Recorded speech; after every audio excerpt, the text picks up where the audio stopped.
जय हिंद दोस्तों। आशा करते हैं कि आप लोगों का जो पहला पेपर हिंदी का जो था वो बहुत अच्छे से गया होगा। आपका जो ये सेकंड पेपर है, ठीक है, मैथ का, तो मैथ के पेपर में ध्यान रखना किस हिसाब से क्वेश्चन पूछेगा, किस तरह से क्वेश्चन आ सकता है, कैसे आपको तैयारी करना है, ठीक है, किस बेस पे आपसे पूरी किताब में क्वेश्चन पूछेगा। ध्यान रखना इस पूरे वीडियो में हम आपको केवल क्वेश्चन किस तरह से क्वेश्चन पूछेगा और कौन कौन सा क्वेश्चन पूछ सकता है, हम आपको वो पूरे क्वेश्चन की लिस्ट या पूरे क्वेश्चन की जानकारी हम आपको इस वीडियो में दे देंगे। ठीक है, तो पूरे क्वेश्चंस को हम आपको एक एक करके यहाँ पे बता दे रहे हैं। ठीक है, ध्यान से आप लोग इस पूरे वीडियो को लास्ट तक देखिएगा। ठीक है, तो ध्यान रखना यहाँ पे जो पहला क्वेश्चन आपको दे रखा है, ठीक है, यहाँ पे जो पहला क्वेश्चन यहाँ पीछे दे रखा है, आपको क्या कह रहा है इस क्वेश्चन में, कह रहा है आकृति को देखिए और आकृति को देख करके tan p तथा cot r का क्या ज्ञात कीजिए, मान ज्ञात कीजिए। तो आपको करना कुछ नहीं है, आपको इस आकृति को जो यहाँ पीछे बनी हुई है इस आकृति को देखना है। इस आकृति में ध्यान रखना आपको क्या ज्ञात करना है, tan p और cot r का मान ज्ञात करना। हालांकि हम ध्यान रखना एक एक क्वेश्चन को आपको सॉल्व करवाएंगे बेहतरीन तरीके से, ठीक है, लेकिन इस वीडियो में केवल हम आपको क्वेश्चंस की लिस्ट प्रोवाइड कराएंगे, एक एक क्वेश्चन के बारे में बताएंगे। हम आपको अगले वीडियो में जो है इन क्वेश्चंस का धीरे धीरे सॉल्व करवा के आपको इन क्वेश्चन का आंसर बताएंगे कि इन क्वेश्चन को सॉल्व कैसे किया जाएगा। ठीक है, और ध्यान रखना पहला क्वेश्चन हो गया। अब देखिए जो दूसरा क्वेश्चन है, दूसरा क्वेश्चन क्या कह रहा है, कह रहा समुद्र तल से 75 मीटर ऊंची लाइट हाउस की, समुद्र तल से 75 मीटर ऊंची लाइट हाउस के शिखर से देखने पर दो समुद्री जहाजों के अवनमन कोण 30 अंश और कितने 45 अंश हैं। यदि लाइट हाउस से एक जहाज दूसरे जहाज के ठीक पीछे है हो तो दोनों जहाजों के बीच की क्या ज्ञात कीजिए, दूरी ज्ञात कीजिए। ये ध्यान रखना, ये क्वेश्चन कंफर्म इस टॉपिक से क्वेश्चन आपको 6 नंबर का पूछेगा। ठीक है, इस टॉपिक से कंफर्म 6 नंबर का पूछेगा, तो इसको बेहतरीन तरीके से आप क्या कर लीजिएगा, तैयार कर लीजिएगा। और देखिए जो अगला क्वेश्चन आपसे पूछा है, अगला क्वेश्चन क्या पूछेगा, कह रहा है कि जहाजों को समुद्र में जलस्तर के नीचे स्थित चट्टानों की चेतावनी देने के लिए एक लाइट हाउस, ध्यान रखना क्या कह रहा है, कह रहा है कि जहाजों को समुद्र में जल स्तर के नीचे स्थित चट्टानों की चेतावनी देने के लिए एक लाइट हाउस 80 अंश कोण वाले एक त्रिज्य खंड में 16.5 किलोमीटर की दूरी तक लाल रंग का प्रकाश फैलाता है।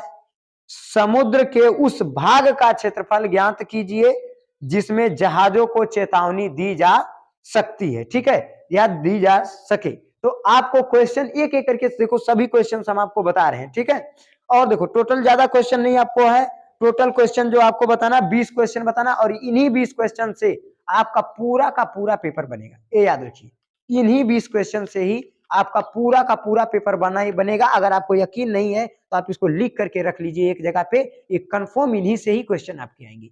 अब आप मैच करा लीजिएगा जब एग्जाम देके आइएगा तो। ठीक है, अब देखिए अगला जो क्वेश्चन है क्या कर रहा है, बीमाओं 5.5 सेंटीमीटर गुड़े 10 सेंटीमीटर गुड़े 3.5 सेंटीमीटर वाला एक घनाभ को बनाने के लिए 1.75 सेंटीमीटर व्यास और 2 मिलीमीटर मोटाई वाले कितने चांदी के सिक्कों को क्या करना पड़ेगा, पिघलाना पड़ेगा। ठीक है, देखो अगला क्वेश्चन क्या कर रहा है आपसे, अगला क्वेश्चन ध्यान रखना यहाँ पे देखते रहिएगा। अगला क्वेश्चन क्या कर रहा है, निर्धारित कीजिए कि क्या बिंदु, निर्धारित कीजिए कि क्या बिंदु 5 कामा -2 2 कामा 3 और -2 कामा -11 संरेखीय हैं। ठीक है, इन चीजों का क्या करना है, आपको निर्धारण करना है। ठीक, आगे फिर देखो क्या कर रहा है अगले क्वेश्चन में, कह रहा सिद्ध कीजिए कि 3 + 2 करड़ी में 7 एक अपरिमेय संख्या है। इस चीज को सिद्ध करना है और एक एक क्वेश्चन का आंसर आपको बहुत बेहतरीन तरीके से हम समझाएंगे।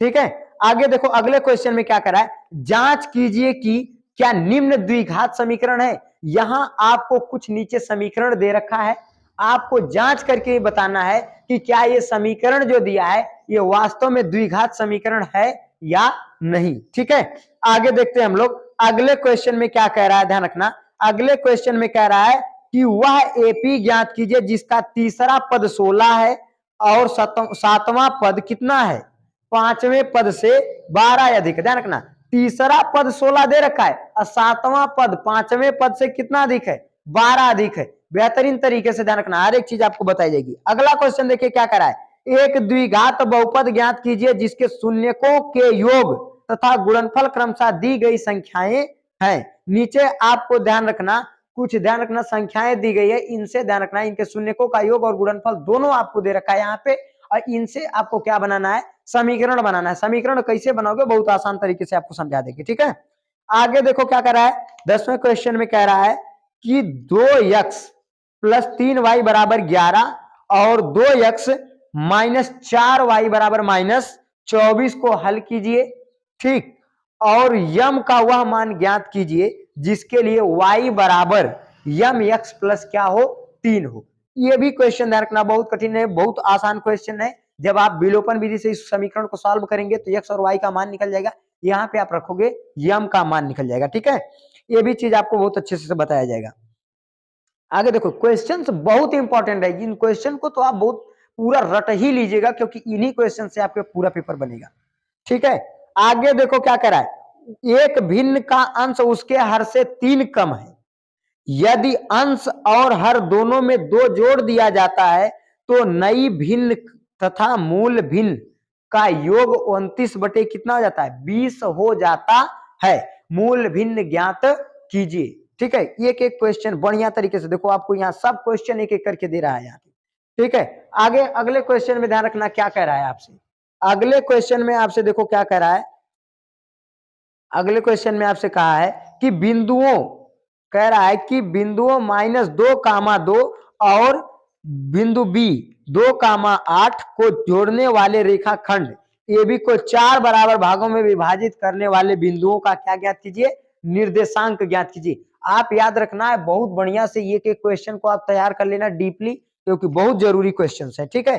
अब देखते हैं हम लोग 13वां क्वेश्चन क्या कह रहा है, दर्शाइए कि एक धनात्मक विषम पूर्णांक, आपको क्या दर्शाना है, एक धनात्मक विषम पूर्णांक। जब आप पहली प्रश्नावली पढ़ोगे 1.1 तो उसी में ही आपको ये दे देता है, ठीक है। क्या दर्शाना है कि दर्शाइए कि एक विषम धनात्मक पूर्णांक 4q + 1 4q + 3 के रूप का होता है, ठीक है। ये क्वेश्चन है। अगला क्वेश्चन देखो आपको क्या दिया है, अगला क्वेश्चन आपसे पूछेगा इस तरह से, कहेगा यदि किसी भिन्न के अंश और हर दोनों में 2 जोड़ दिया जाता है तो वह 9/11 हो जाती है, यदि अंश और हर दोनों में 3 जोड़ दिया जाए तो वह 5/6 हो जाती है, वह भिन्न ज्ञात कीजिए, ठीक है। अगला क्वेश्चन देखो क्या करने के लिए करा है, करा निम्न समीकरणों के युग्मों को रैखिक समीकरण युग्म के रूप में बदल करके क्या कीजिए, हल कीजिए। यहाँ पे जो आपको समीकरण दिखाई दे रहे हैं, इन समीकरणों को रैखिक समीकरण युग्म के रूप में बदल करके क्या करना है, हल करना है, ठीक है। अगला क्वेश्चन हम लोग देख लेते हैं क्या करा है, आकृति, यहाँ पे एक आपको आकृति दिखाई दे रही है, उस आकृति में क्या कह रहा है, इस आकृति में कह रहा है कि आकृति में DE समांतर AC, DE समांतर AC और DF समांतर AE है, तो सिद्ध कीजिए कि AB बटे BF बराबर है BE बटे EC। ये चीज सिद्ध करना है आपको, सिद्ध करके एक एक चीज बताया जाएगा, एक एक क्वेश्चन का आंसर बताया जाएगा। अगर आप ये 20 क्वेश्चन तैयार कर लिए तो आपके लिए बहुत अच्छा होगा, क्योंकि पेपर इसी से आने वाला है, ठीक। आगे देखिए क्या करा है, यदि एक बिंदु P से O केंद्र वाले किसी वृत्त पर PAPB स्पर्श रेखाएं परस्पर 80 अंश के कोण पर झुकी हो तो कोण POA ज्ञात कीजिए, ठीक है। हम लोगों को क्या करना है, कोण POA ज्ञात करना है, ठीक। हाँ, ये भी क्वेश्चन ध्यान रखना बहुत जरूरी है, ये वृत्त वाले चैप्टर से आया है, ये भी आपको बताएंगे।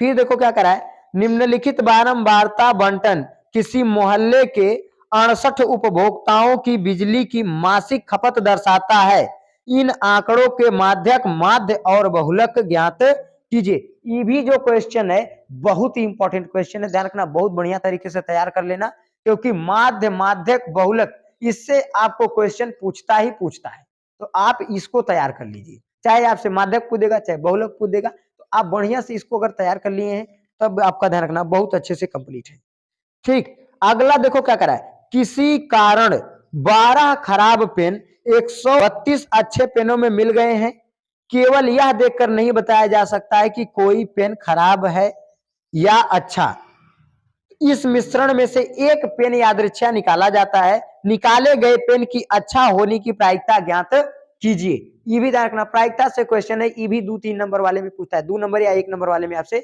पूछेगा। ठीक, आगे देखो क्या करा है, निम्नलिखित के मान निकालिए। तो यहाँ आपको कुछ ध्यान रखना, मान चीजें लिखी गई हैं, ठीक है, इनका आपको क्या निकालना है, मान निकालना है। आपको बता दे कि ये जो क्वेश्चंस आपको बताएं, इन क्वेश्चंस को बहुत अच्छे तरीके से आप तैयार कर लीजिएगा। हम एक एक क्वेश्चन को आपको बहुत बढ़िया तरीके से समझाएंगे और पेपर के पहले ध्यान रखना सभी क्वेश्चंस के बारे में अच्छे तरीके से बता देंगे, ठीक है, क्योंकि यही क्वेश्चन ही ऐसे हैं कि जो आपके पूरे पेपर को बनाएंगे, क्योंकि पूरा पेपर इन्हीं 20 क्वेश्चन से बनेगा, ये याद रखिएगा और लिख करके कहीं भी आप रख लीजिए, इन्हीं 20 क्वेश्चन से ही आपका पेपर आएगा, इसके बाहर कहीं से नहीं आएगा। समझ में आ रहा है ना, कोई दिक्कत नहीं ना। अब ध्यान रखना, एक एक क्वेश्चन को आपको बढ़िया तरीके से हम सॉल्व करवाएंगे, ठीक है। अब बाकी कौन 6 नंबर में कौन सा क्वेश्चन पूछेगा, कैसा आपसे 4 नंबर में कैसा पूछेगा, 2 नंबर में कैसा पूछेगा, ट्रिकी कैसा पूछेगा, हर एक चीज को हम लोग बहुत अच्छे तरीके से ध्यान रखना देख लेंगे, ठीक है। मिलेंगे नेक्स्ट वीडियो में, तब तक के लिए जय।